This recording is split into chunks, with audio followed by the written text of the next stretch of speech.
Hello friends, आप यहाँ पर देख सकते हैं कि ये जो न्यूज़ है ये 2 जुलाई 2020 की है और कल रात को ही ये अपडेट आया है फ्रेंड्स। तो यहाँ पर एजुकेशन डिपार्टमेंट से रिलेटेड न्यूज़ है जिनकी काउंसलिंग होनी है अभी स्टूडेंटों की, जिनका जिला आवंटन हो चुका है। तो फ्रेंड्स यहाँ पर लिखा हुआ है कि कार्यालय निर्देशक माध्यमिक शिक्षा राजस्थान बीकानेर, सब्जेक्ट में लिखा हुआ है लिपिक ग्रेड 2 संयुक्त प्रतियोगी परीक्षा 2018 के चयनित अभ्यर्थियों को जिला आवंटन बाबत। फिर नेक्स्ट फ्रेंड्स यहाँ पर कुछ शर्तें लिखी हुई हैं, बिंदु लिखे हुए हैं जिनका आपको पता होना चाहिए। तो यहाँ पर लिखा हुआ है कि आपको कौन से आदेश के तहत नियुक्ति दी जाएगी। तो यहाँ पर नियम है ये लिपिक वर्गीय सेवा नियम 1999। फिर यहाँ पर नेक्स्ट लिखा हुआ है कि इन अभ्यर्थियों के उपयुक्त परीक्षा के मूल दस्तावेज पत्र उनकी निजी पत्रावली में रखे जाने हेतु संलग्न कर भेजे जा रहे हैं। तो फ्रेंड्स यहाँ पर जो स्टूडेंट हैं उनके डिस्ट्रिक्ट में अपने अपने डिस्ट्रिक्ट में उनके डॉक्यूमेंट भेजे जा रहे हैं। यहाँ पर नेक्स्ट जो पॉइंट है, थर्ड पॉइंट, यहाँ पर लिखा हुआ है कि इन अभ्यर्थियों की शैक्षणिक योग्यता जो आपकी क्वालिफिकेशन है वो, फिर यहाँ पर कंप्यूटर संबंधी जो RSCIT का प्रमाण पत्र है वो, आयु एवं अन्य छूट जैसे अनुसूचित जाति, अनुसूचित जनजाति, OBC, MBC, विकलांग आदि के संबंध में आवश्यक मूल प्रमाण पत्र प्राप्त करके अपनी संतुष्टि कर लें। अभ्यर्थी द्वारा आवेदन पत्र में दी गई सूचना सही है। नियुक्ति पत्र जारी करने से पूर्व इन प्रमाण पत्र उच्च माध्यमिक परीक्षा प्रमाण पत्र सहित, तो जो फ्रेंड्स यहाँ पर 10th 12th का जो सर्टिफिकेट होता है वो भी होना कंपलसरी है कि सत्य प्रतियाँ आवश्यक रूप से प्राप्त कर ली जाए। OBC MBC वर्ग का प्रमाण पत्र सक्षम अधिकारी द्वारा निर्धारित प्रपत्र में निर्धारित समय सीमा के अंतर्गत जारी किया गया हो। तो फ्रेंड्स यहाँ पर OBC और MBC वर्ग का जो प्रमाण पत्र होता है वो निर्धारित समय में होना चाहिए, और जो ये OBC का जो सर्टिफिकेट होता है, जाति प्रमाण पत्र होता है, इनका ये 6 मंथ तक वैलिड होता है। फिर फ्रेंड्स यहाँ पर कुछ छूट के बारे में लिखा हुआ है कि 1% पद के अतिरिक्त ये अलग है। तो मैं आपको और जो चीज़ है वो बता देती हूँ एक बार। अभ्यर्थियों के नाम, उपनाम, विवाह संबंधी शपथ पत्र। तो फ्रेंड्स यहाँ पर जो शपथ पत्र हैं वो हैं, तो आपको यहाँ पर लिखा हुआ है कि अभ्यर्थी के नाम का यहाँ पर विवाह संबंधी शपथ पत्र बनवाना है। विवाह पंजीयन प्रमाण पत्र जो भी आपके पास हो, 2 से अधिक संतान नहीं होने का शपथ पत्र, निर्धारित प्रोफोर्मा में कार्मिक कैट 2 विभाग की अधिसूचना दिनांक 24/2/2011, दिनांक 20/11/2015 के अनुपालना में पूर्ति कराएं। गर्भवती महिला अभ्यर्थियों के लिए कार्मिक विभाग के परिपत्र दिनांक 16 अगस्त 2005 का आवश्यक रूप से अनुसरण किया जाए। नियुक्ति पत्र में कार्मिक विभाग, वित्त विभाग एवं राज्य सरकार द्वारा समय समय पर जारी परिपत्र दिशा निर्देश के अनुसरण में सेवाओं में नियुक्ति नियमानुसार प्रदान की जाए। फिर फ्रेंड्स यहाँ पर जो इम्पोर्टेंट चीज़ है, 7वां पॉइंट है कि नियुक्ति से पूर्व, ज्वाइनिंग से पहले फ्रेंड्स यहाँ पर अभ्यर्थियों के स्वास्थ्य चरित्र प्रमाण पत्र जो मेडिकल सर्टिफिकेट है वो, चरित्र प्रमाण पत्र, चरित्र सत्यापन निम्न अनुसार अपने स्तर पर करवाया जाना सुनिश्चित करें।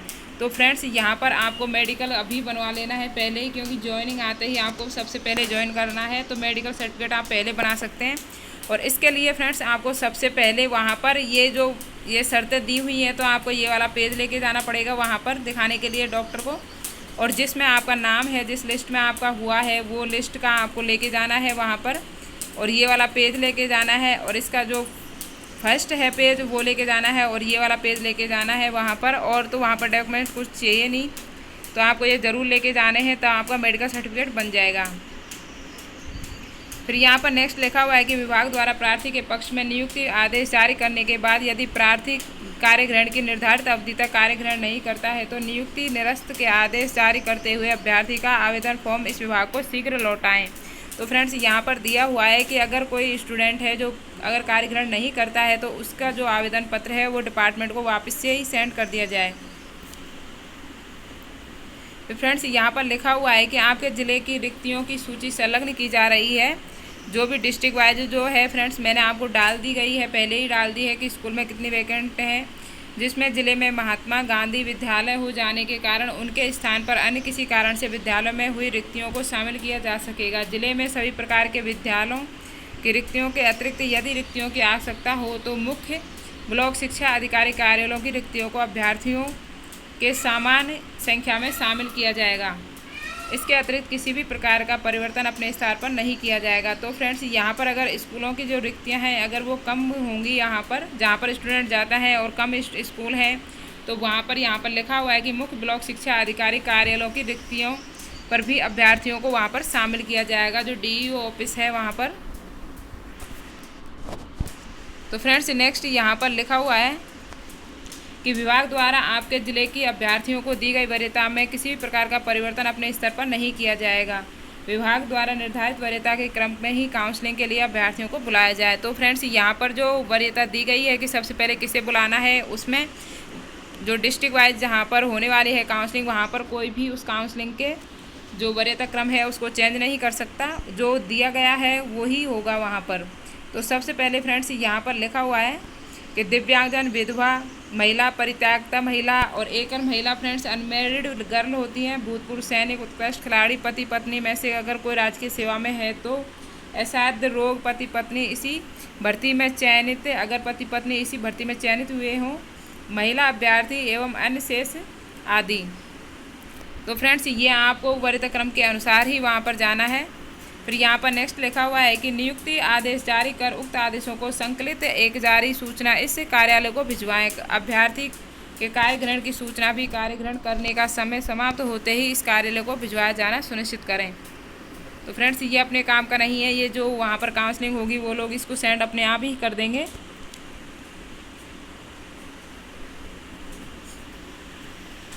और फ्रेंड्स यहाँ पर लिखा हुआ है कि अभ्यर्थियों के पदस्थापन हेतु काउंसलिंग का आयोजन नियुक्ति आदेश जारी करते समय विभाग द्वारा जारी की गई समय सारणी का पालन किया जाए। जो फ्रेंड्स पहले टाइम टेबल आया था उसी के अनुसार आपका यहाँ पर किया जाएगा ज्वाइनिंग का कार्यक्रम। फिर यहाँ पर लिखा हुआ है कि अभ्यर्थियों को कार्यग्रहण हेतु 10 दिन का दिवस का समय दिया जाएगा। तो आप 10 दिन के अंदर आपका ज्वाइनिंग आने के बाद 10 दिन तक आप इसको ज्वाइन कर सकते हैं, लेकिन जितना जल्दी हो उतना जल्दी आपको ज्वाइन कर लेना चाहिए। फिर यहाँ पर लिखा हुआ है कि दिनांक 14 जुलाई 2020 तक पदस्थापन आदेश जारी कर दोपहर 12 बजे से पूर्व इस कार्यालय के ईमेल आईडी, यहाँ पर ईमेल आईडी लिखी हुई है, सेकंड ईमेल आईडी यहाँ पर लिखी हुई है, पर आवश्यक रूप से भेज दें। तो फ्रेंड्स यहाँ पर लिखा हुआ है कि 14 तारीख तक आपकी काउंसलिंग होने वाली है। उसके बाद में दोपहर 12 बजे से पहले ही इस कार्यालय की जो ईमेल आईडी है उन पर आपके जो आप भरोगे वहाँ पर वो सब कुछ यहाँ पर सेंड कर दिया जाएगा। फिर यहाँ पर नेक्स्ट लिखा हुआ है कि कार्यालय निर्देशक माध्यमिक शिक्षा राजस्थान बीकानेर, सहायक कर्मचारियों की वर्ष 2020-21। अभी फ्रेंड्स ये नहीं है, आपके काम का यहाँ तक था ये जो काउंसलिंग से रिलेटेड है। Thank you friends.